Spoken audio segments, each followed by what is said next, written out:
So I've got a UAP 3-star Kinetica in the vise here. It was given to me by a student this week who's been trying to pick this and hasn't had a great deal of success. I picked it on video with the Yale 6B leashy style tool, which of course is ideal for being able to see what you're doing, work out the bitting, etc., and feel the security pins. But what will it take to actually single pin pick this? If we look at the key, it's very typical of a 3-star cylinder, and you'll see that there are several features on this key that you need to be aware of.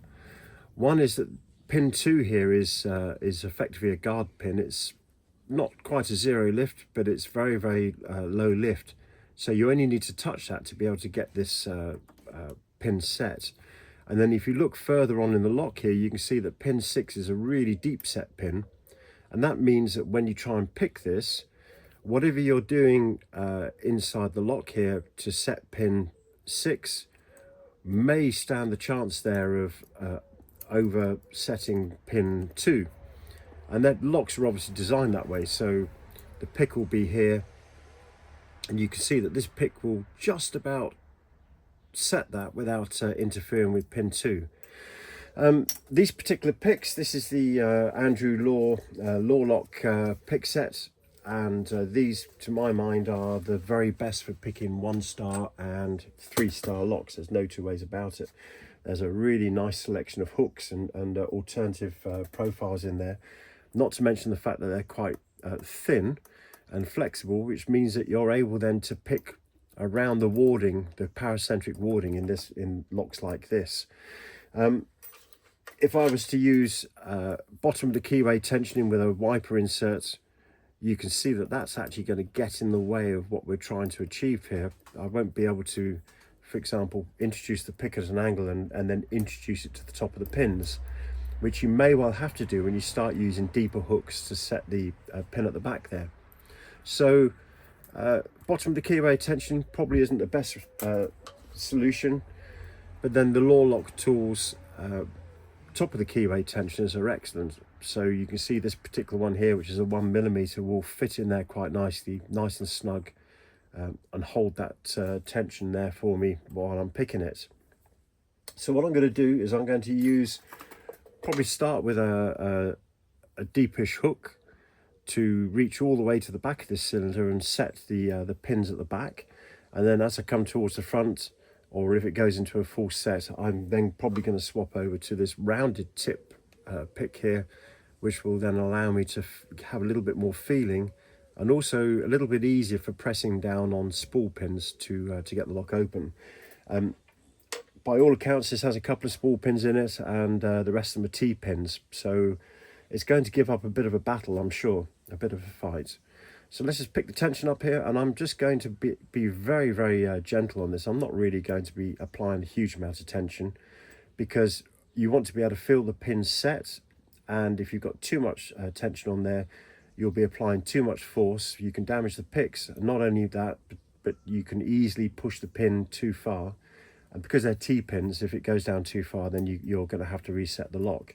So let's start at pin 6. I'm going to put the pick in at an angle, and then I'm going to introduce it round to the top of the keyway there. And I now know that the tip of that is now probably around pin 6, but the actual shaft of the pick is not going to be interfering with pin 2, which is that really low lift pin. So let's push 6 down.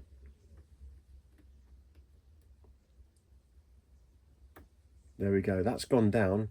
A really nice positive click there, even a little bit of rotation on the core there, and that's actually now got a little bit of bounce to it. So I'm fairly certain there that pin 6 has been set. Let's go to pin 5. Pin 5 is bouncing, so it's not ready. Pin 4 again isn't ready. Pin 3, a little click on 3. Pin 2 will probably just ignore that for now. Let's go to pin 1. There we go, look at that.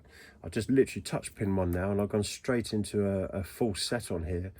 So that now means that these spool pins and possibly some of the T-pins are going to be coming into play. So let's just check 6. 6 is still feeling pretty good.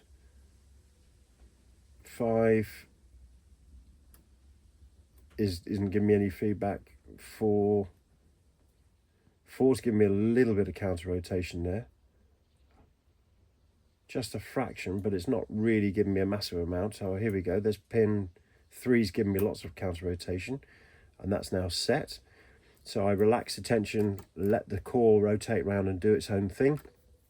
And it's dropped back now into, well, it's not quite in its full set, but it's, I felt the spool pin set.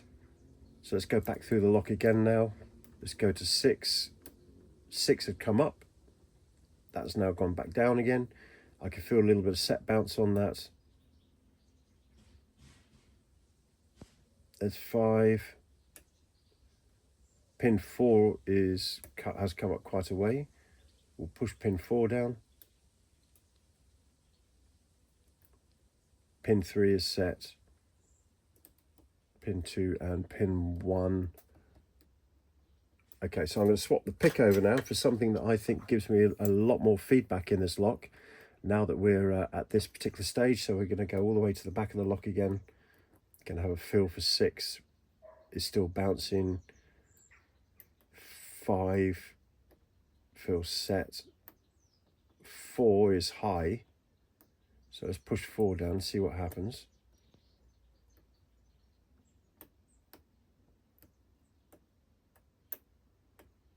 You can hear there's all sorts of creaking and noises going on inside this lock.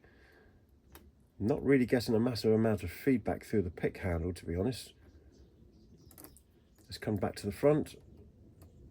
1 is good. 1 is good. 2 I'm going to ignore. 3 a little bit of click and some movement. 4 just doesn't feel right. But we'll keep pushing 4 down. 5 is blocking the pick and tip. Little click on 5. 6 has come up as well. So obviously I've pushed something here that's reset the lock. It's all down to its binding order, of course, at the end of the day. There we go. So I've just pushed 1 down and I've now gone back into my full set again. So now we're looking for the 1 pin or 2 pins now that are holding us up here. There's a pin there. That's good. That's now set.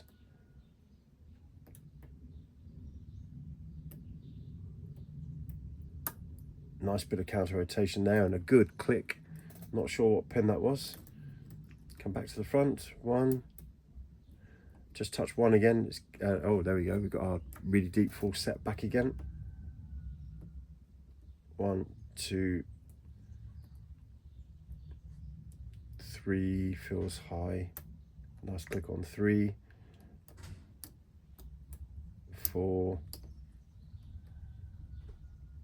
5. Okay, I'm now going to go back to my deep hook and just check that pin 6 at the back there.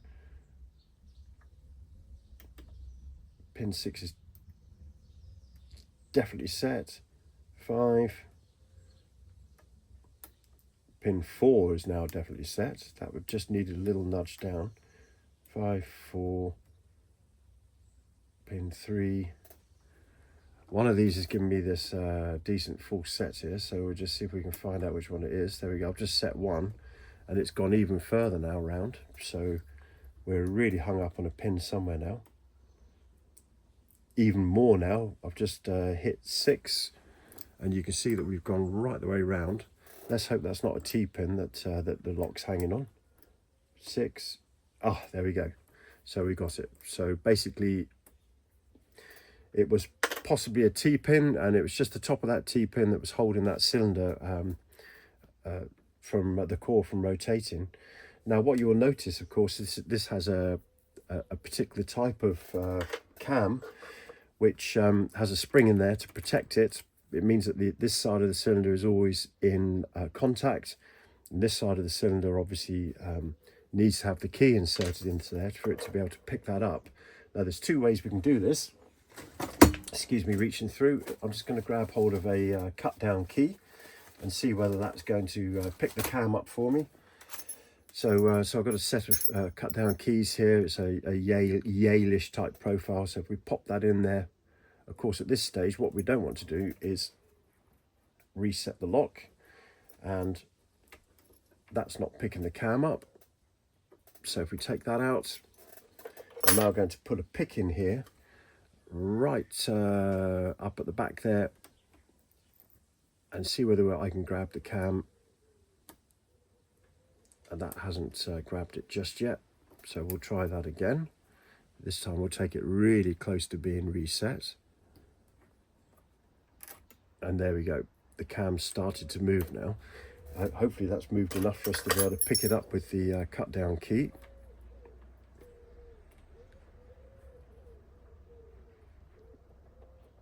It's close, it's still not going, so we'll try again with the pick.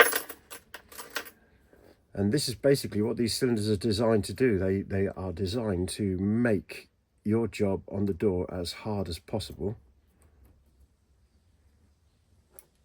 So I'm still trying to pick that cam up. You've got to find the right place basically where the tip of the key would normally be to be able to pick that up. Let me just turn that around just a fraction more, and hopefully I won't reset the lock. And there we go, at long last. So now I can put my cut down key in there. With any luck, that'll carry on.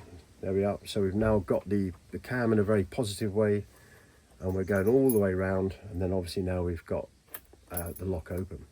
So that is that UAP 3-star Kinetica picked using the excellent Andrew Law lock picks. I used top of the keyway tensioning, and we used a combination of a deep hook and this particular pick that I can't remember the name of, but I shall see whether I can put links to those for you so you can see what I've actually used.